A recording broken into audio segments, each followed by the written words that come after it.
કુદરતી આફતો જ્યારે વિનાશ વેરતી હોય ત્યારે ઘણી વખત માનવીય સંવેદનાઓ અને મમતાના એવા દ્રશ્યો સામે આવે છે કે આપણી આંખો ભીની કરી દે.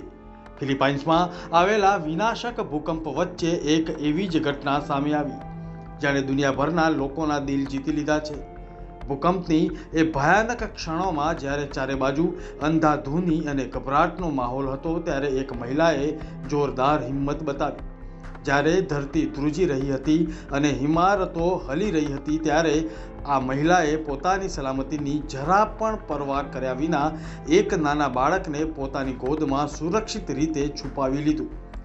પોતાના જીવના જોખમમાં મૂકીને બાળકની રક્ષા કરનાર આ મહિલાની મમતા અને બલિદાન માનવતાનું એક જીવતું જાગતું ઉદાહરણ બની ગયું છે.